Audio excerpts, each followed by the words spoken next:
পথ দুর্ঘটনায় মৃতের পরিবারের পাশে তৃণমূল। গত 8ই সেপ্টেম্বর রাতে বাসন্তী হাইওয়েতে স্করপিও ও টোটোর মুখোমুখি ভয়াবহ সংঘর্ষে মৃত্যু হয় বাসন্তীর রামচন্দ্রখালী পঞ্চায়েতের ছাটুইপাড়ার বাসিন্দা সুভাষ নস্করের। আর পরিবারের একমাত্র উপার্জনকারী সুভাষের এই অকাল মৃত্যুর পরে অর্থনৈতিক ও মানসিকভাবে অসহায় হয়ে পড়েন তার স্ত্রী, বৃদ্ধা মা ও 2 ছোট সন্তান। আর ঠিক সেই পরিস্থিতিতে সহায়তার হাত বাড়িয়ে দিল বাসন্তী ব্লক তৃণমূল কংগ্রেসের কৃষাণ ক্ষেত মজদুর সংগঠন। সোমবার সংগঠনের সভাপতি তথা বাসন্তী পঞ্চায়েত সমিতির বনভূমি কর্মাধ্যক্ষ সাহেব সত্তারের নেতৃত্বে স্থানীয় পঞ্চায়েত সদস্য অরিন্দম সত্তারের উপস্থিতিতে তৃণমূলের এক প্রতিনিধি দল মৃতের বাড়িতে গিয়ে পরিবারের হাতে প্রায় 1 মাসের খাদ্য সামগ্রী তুলে দেন।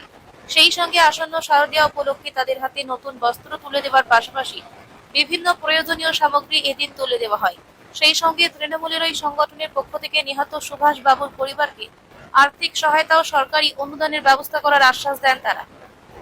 আর এভাবে এই দুঃসময় তাদের পাশে পেয়ে মৃতের স্ত্রী জানান, তৃণমূল কংগ্রেসের ক্ষেত মজদুর সংগঠন যেভাবে পাশে দাঁড়িয়েছে তাতে আমরা কিছুটা হলে বেঁচে থাকার রসদ পাব। আর এই বিষয়ে বাসন্তী পঞ্চায়েত সমিতির বনভূমি কর্মাধ্যক্ষ সাহেব সত্তার বলেন, মামাটি মানুষের সরকার সবসময় মানুষের পাশে থাকে। মমতা বন্দ্যোপাধ্যায়, অভিষেক বন্দ্যোপাধ্যায়ের দেখানো পথে আমরা অসহায় পরিবারের পাশে রয়েছি। সরকারি অনুদান পেতে সাহায্য করা হবে এবং ভবিষ্যতেও এই পরিবারকে সহযোগিতা করা হবে। আর এই বিষয়ে গ্রামের মানুষদের মত, এই উদ্যোগে প্রমাণিত হলো দুঃসময়ে সাধারণ মানুষের পাশে থাকার প্রতিশ্রুতি এখনো ধরে রেখেছে শাসক দল।